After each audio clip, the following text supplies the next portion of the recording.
Today's teaching has to do with understanding what it means to be a Buddha. The reason for this teaching is that many new students that come to these teachings and that are first acquainted with the Buddha Dharma clearly have some doubts, and that's natural. And in fact, the Buddha teaches us that we should evaluate a path that we are intending to engage upon very carefully and be free of doubt. That we should use our intellect and use our mind to see whether the path is not meaningful and reasonable. And to see, of course, we can't know fully if it's reasonable in that we ourselves are not enlightened and we don't know how to understand enlightenment. So in that sense, we can't intellectually examine enlightenment. It would lead us to nothing, since we ourselves have never tasted it. Yet, what we can examine is whether or not the path has come to us from a source that can know enlightenment, whether or not the path has come to us from a source that is untainted and pure, and whether or not the path is attainable to us, that is to say, reachable to us through means that are meaningful to us. An example of that would be that if there was such a path and it came from a pure source and was authentic and was untainted, but, for instance, was not in our language, and we had no way to learn that language, then the path would not be reasonably attainable by us, and so we would have to think of something else to do. So these things are ways in which we have to examine. And the Buddha teaches us that we should go through that process. And there are many aspects of the Buddha's teachings that we can examine for ourselves. For instance, we can examine whether there is truth to the Buddha's statement about that all of cyclic existence, that is to say, the cycle of death and rebirth, are pervaded with suffering in one form or another, such as, for instance, the suffering of suffering, which is to say the actual discomfort that one feels when there is suffering. For instance, if one were to break one's leg, there would be suffering with that, or if one were to be sick, there is suffering with that.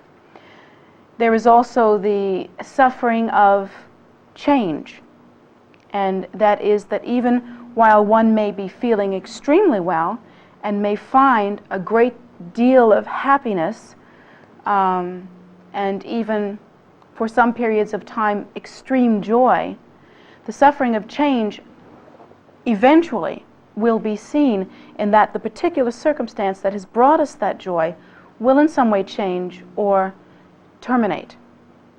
If one is, and we all know, we've seen this happen in our lives, that we can be feeling particularly up and particularly good, but that mood or that feeling or the circumstance that created that instance are not dependable.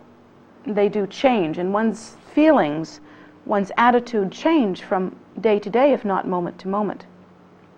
And even if we go through long periods of great happiness, eventually that happiness, the factors that create that happiness or our reaction to those factors will change somehow. And even in terms of the happiness that we might find in a relationship, that happiness, of course, is subject to change, in that the relationship will either terminate or change, or one of the partners eventually, if nothing else happens, will leave the physical plane and be out of touch with the other. So these things all occur. And then, of course, there is the suffering that is inherent in all phenomenal existence. That is the suffering that pertains to whatever particular realm of cyclic existence one is in, such as old age, sickness, and death for the human realm, and rifts and layoffs and taxes and, all those things. And the suffering also that is inherent in form, in that form has a beginning and therefore has an ending as well. There is no, it is not a dependable format, you see, and that within the realm of cyclic existence there is simply that. Everything is cyclic. Everything continually changes and reinvents itself. So these sufferings do exist. And having understood that for oneself, one then wishes to become a Buddha, in that we are told a Buddha is no longer compelled by those very forces that I have just described. A Buddha is no longer subject to the suffering that is inherent within these realms. And furthermore, a Buddha is able to help others who are victimized by these forms of suffering. A Buddha is able to be of tremendous benefit where we as ordinary people cannot be of much benefit. A Buddha is able to lift others out of cyclic existence by appearing in the world and offering the path by which others can attain.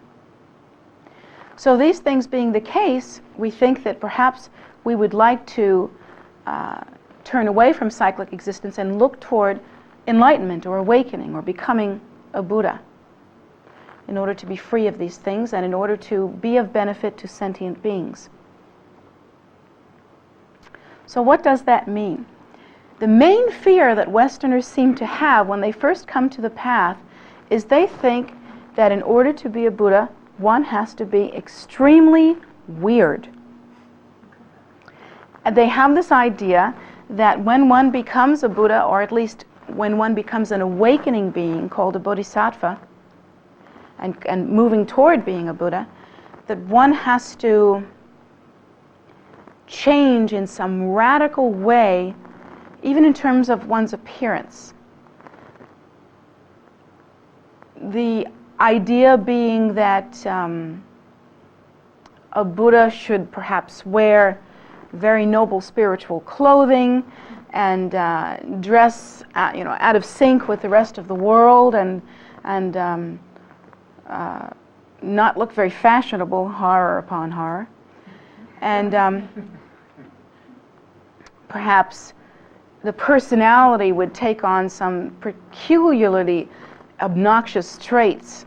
I've had it, and I'm not making this up. I'm talking about, these are things that people have said to me. They feel that to be a Buddha, one would have to be so pure, but pure not in an inner way to the depth of one's being, but the kind of pure one draws up one's nose, you see, and draws up one's lips, and thinks that everything is not quite good enough, and perhaps can never participate in understanding life in any ordinary way again, that suddenly one couldn't do that and couldn't do that and couldn't do that, that kind of almost persnickety attitude about life.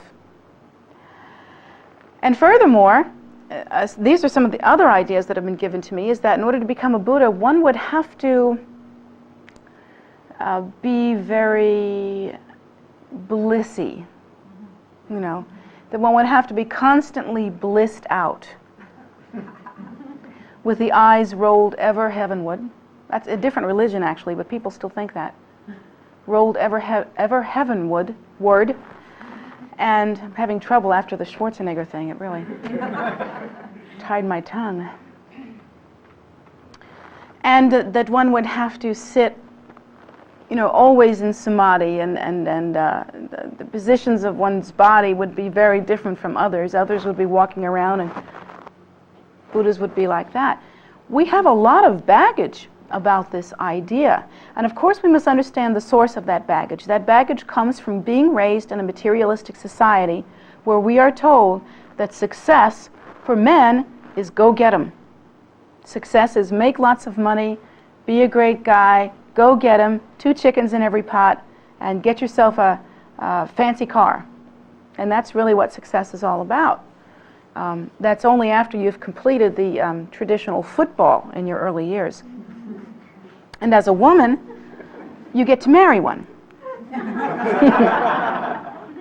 And so these are the ideas that we are brought up with, thinking that this is what's important. So when we hear that perhaps in order to live very spiritually, all of that has to change, we become extremely frightened.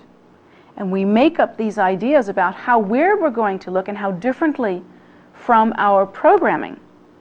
It gets real scary. So what I would like to do is clarify some of that and perhaps talk a little bit about what it really means to be a Buddha. Not that I myself have any personal experience. Please do not think that I am claiming to have any personal experience, but rather I am teaching you something that is written in the teachings, and I am describing to you characteristics that are described, that pertain to the Buddha and are described about the Buddha. So these are some things that you can possibly know. In order to antidote the idea, oh, and there is another idea that I would like to bring out at this time, the idea being that Buddhas are just 2 steps away from blithering idiots. Meaning that, and I don't mean this disrespectfully because in fact it isn't true, but we have this idea that one is so profoundly composed and samadhi that as a Buddha one cannot see even one's environment, that one cannot tell what the environment is, that in fact if let loose on the streets, Buddhas would clearly bump into moving taxis, or they would just have no understanding of what the world is about and would have to be led around and kept very carefully. This also is a falsehood. In order to clarify and antidote these falsehoods, I would like to describe 2 important characteristics of the Buddha. One characteristic of the Buddha is an absence of conceptualization. A very important quality, a most important quality, in that according to the Buddha's teaching, all suffering that we experience has to do with our conceptualization. And it has to do with desire, which is at its root a concept. According to the teaching, that we perceive our environment, such as this glass of water, is not the problem. One can perceive a glass of water and do so with enlightened intention and from an enlightened perspective and know its true nature and at the same time know its qualities as physical manifestation, cold, wet, in a clear glass, even knowing how it tastes. Where suffering comes in and where sentient beings, ordinary sentient beings, actually take off is at the point where they cannot purely perceive this phenomena, but must perceive it with attraction, repulsion, or neutrality, desire. We do not know how to perceive a glass of water without perceiving also how we remember it tasting, and from that point deciding if we want it or do not want it. Every piece of phenomena that we experience in that way, we experience with the modification of attraction and repulsion. Try it on your own. If you can be sensitive to yourself. Some people are not very sensitive to themselves and they really do not know what they feel. But if you can be sensitive to yourself and courageous enough to face this, examine for yourself. Look for the first time at a cool glass of water. Have someone just stick it right in your face and see what happens. You'll salivate. You'll do something. If you look closely at yourself, you'll see that in fact you are reacting toward that glass of water with something akin to desire. Or the flip side of desire, which is essentially the same as desire, repulsion.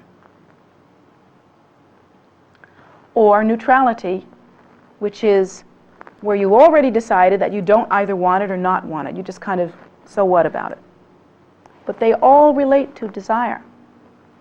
As a Buddha, however, we are free from these conceptualizations when we attain Buddhahood. That is to say, we are able to perceive phenomena, but we do not exaggerate phenomena with the process of conceptualization. What is what it is suchness, and it has no exaggerated and artificial meaning. Sentient beings spend the entirety of their existence, in fact, the entire experience of their continuum, consists of the exaggeration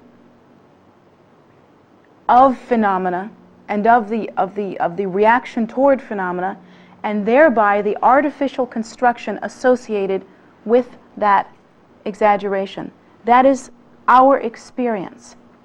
It takes a good piece of work, some extended effort, and a great deal of courage to examine the content of our lives to see for ourselves that, in fact, we are experiencing this continuum of exaggeration. It's very, very hard to do, very, very hard to see it, but if we examine faithfully, we will see that this is, in fact, the case. The Buddha, however, has no such fault, and we call this a fault because it is an obstacle. The involvement in conceptualization results in the fixation on the process of conceptualization, and that fixation results in the experience of continuum, continuing phenomena, having a connection or a link one from the other, and prevents the pure experience of one's own primordial wisdom nature, that view which rests and resides spontaneously and purely in uncontrived experience. It prevents that pure knowing. That knowing which is the same as awakening to one's own true nature, as awakening to the primordial wisdom state. That knowing which the Buddha described when being asked about himself said simply, "I am awake." So conceptualization prevents that process. It is problematic because it occludes that view, in the same way that covering a diamond with mud or concrete will occlude the quality of the diamond, the light of the diamond, the purity of the diamond. One will, in essence, not know that a diamond is beneath the mud. And that, of course, conceptualization can be likened to the mud that covers the diamond. The second quality that the Buddha has is discriminating wisdom. Discriminating wisdom can be described as the ability to discriminate, that is, to see, even as we see, to see a napkin, to see a glass, to see rice, to see the color red, to discriminate these things, but to discriminate them in such a way that they are simply discriminated. With that quality of discriminating wisdom, the Buddha has no absence of the ability to function from a relative point of view. In essence, to counteract the idea that a Buddha might very easily walk out into the street and be hit by a car because he was absorbed in samadhi. In fact, the opposite is true. The Buddha can remain completely absorbed in samadhi and yet interact on a level that the beings around the Buddha could relate to and could actually, certainly, very easily recognize a taxi and even get into it. Discriminating wisdom is there, the ability to discriminate between certain kinds of phenomena. But wisdom is also one of the words described in that phrase. And wisdom here means that while one can discriminate phenomena, one also knows the nature of that phenomena. That is to say, because of the freedom from conceptualization, because of the lack of conceptualization, one also understands the empty, primordial nature of that phenomena. That is not lost and not occluded, not somehow left behind due to the fixation on conceptualization.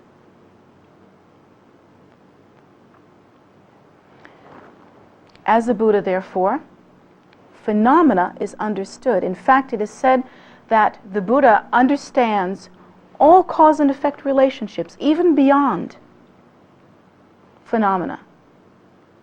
We actually take great pride in ourselves, thinking that we're so sophisticated in the world, and we couldn't possibly give our lives to a spiritual path. We couldn't possibly be spiritual, because then we'd become sort of perhaps a little dumber in some strange way, or maybe inept, or maybe we'd become so blissed out that we couldn't function. That's really the idea that we have. But in fact, the opposite is true when you start to think that as an ordinary sentient being, we do not understand what cause and effect factors, what causative factors have brought us to this present moment. We have no understanding of that. Limited understanding. Okay, let's grant each other that. We know that we were born, either male or female. We know that we have certain parenting and certain genetics, and these are causative factors. At least they seem to be. And we think as well that because we put on the clothing that we have now, that's why we look as we do at this present moment. We have that kind of limited understanding, limited only by the present day experience that we can remember. That we have. But it is said about the Buddha, about an enlightened one, not just the historical Buddha, but about any Buddha, any enlightened one, that they can look at the present moment that you are experiencing, see you as you are now, and understand all of the cause and effect relationships, all of the causative factors that brought you to this moment. And furthermore, having the wisdom of the three times, past, present, and future, can also understand completely all of the factors influencing you at this present moment, which even we do not, because we don't know ourselves very well. And then can go on to understand all of the probable realities that we will experience, all of the probable cause and effect relationships that we will move through in the future.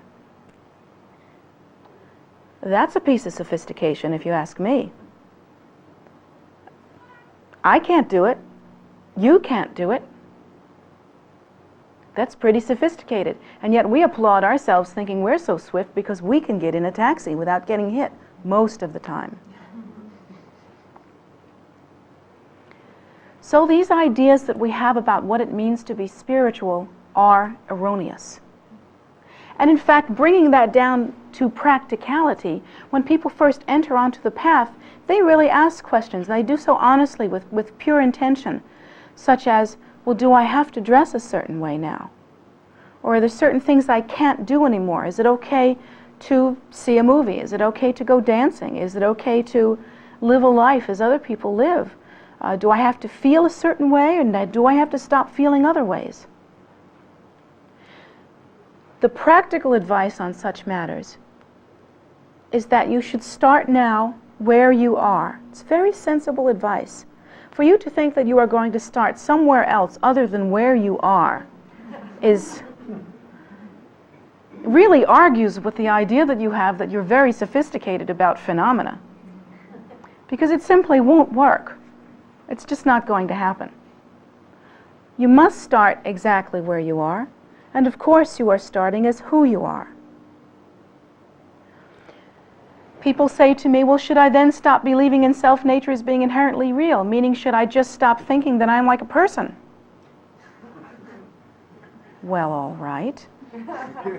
How can I even answer that? The answer is that you are starting where you are. And you believe yourself to be a person, and that's how one of the causative factors that creates your life as it is now. But that's where it is, and that's where you are. So you start. And you start by doing your practice. There will be some things that gradually, over a period of time, will change in you. For instance, some of you may be very much drawn to violent movies. And as you practice, you may find that those things become offensive to you.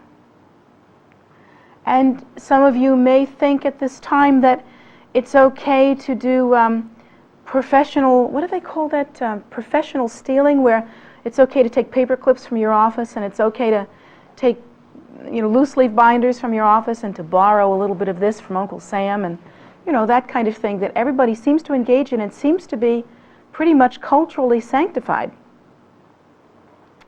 That may be okay for you now, but you may or may not, depending on your practice, find later that that becomes simply undoable, that you can no longer do that.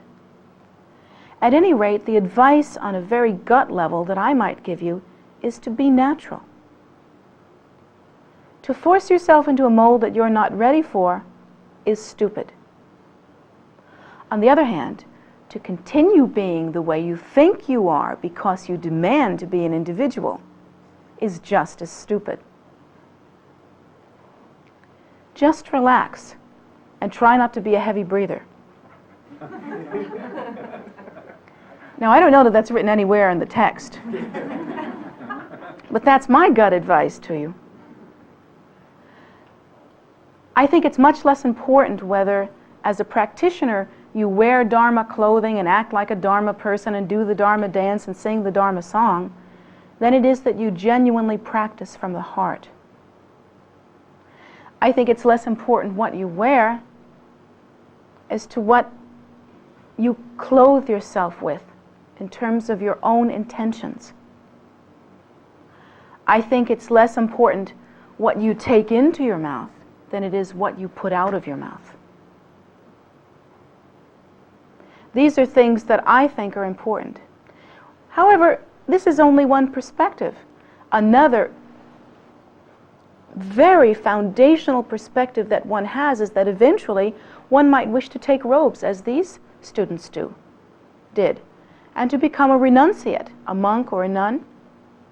This is your choice. This is not the only way to practice the Buddha Dharma. I am not either a monk or a nun. But it is a way, and it works. It depends on what comes from your heart. And however you practice is how you practice, because that's who you are. And particularly, that's your karma. You have the path, and like the Buddha said, I have given you the path. Now it's up to you to work out your own salvation. And when that was said, that wasn't mean you're on your own, kid. That didn't mean you're on your own and there's no one to help you. Obviously there's help. But it means you get to work it out. So it also means what I say week after week after week, which is the ball is in your court. How you practice is how you practice, and accordingly you will have results. If you practice mindlessly, you'll have very little result.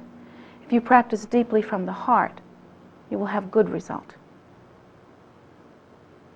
If you practice for the approval of others, or because you think it's a good thing to do, then you'll have minimal result. If you practice because you truly see the faults of cyclic existence, and with faith and devotion wish to turn away from that, moving toward enlightenment in order to be of benefit to sentient beings, you will have good results. So accordingly, you are in the driver's seat. And please remove from your mind all of these crazy misconceptions that we have about what it means to be a Buddha and what it means to be enlightened and what it means to be spiritual. And please don't let me ever see, I hope I never see any of you dressing up to play the part of a spiritual one without having the heart of a spiritual one. In closing, there is a wonderful series of stories about a crazy yogi-type lama in our tradition who is called Drupa Kunli. And he had wonderful stories of crazy, wild things that he did. He made me look pale, and I'm not exactly a quiet girl. And he made just about everybody I know look pale. And his life was very exciting. He had lots of consorts and lots of instances that were extraordinary. You can read about him. I believe the book is in the gift store. But no one understands him because they think that what he did externally was really what he was all about. That somehow if you were a crazy enough yogi that you could get enlightened. And that's not true. My root guru, His Holiness Penna Rinpoche, said, laughed when we told this story of how everybody wants to be like Drupa Kunli in America. Everybody wants to be the crazy yogi type. And said, yeah, sounds like a good idea. He said, but the problem is, in order to be like Drupa Kunli, you have to have the heart and mind of Drupa Kunli. And we don't have that yet. He had such renunciation that all phenomena he engaged in had no attachment with it. He had such purity that every intention was to benefit others and was never selfish. And yet he was very much involved in cyclic existence. And when the story came out from the wash to the rinse, it turned out that he was a great benefit to many, many sentient beings. And that's where the proof is in the pudding. In the end, the story will tell. Did we fool around just to fool around? Or did we really make a difference? That's where the truth is. Drupa Kunli, by the way, was considered to be an enlightened one, a Buddha. And if he were alive in this present day, in this present time, I think we could safely say that he could catch a cab.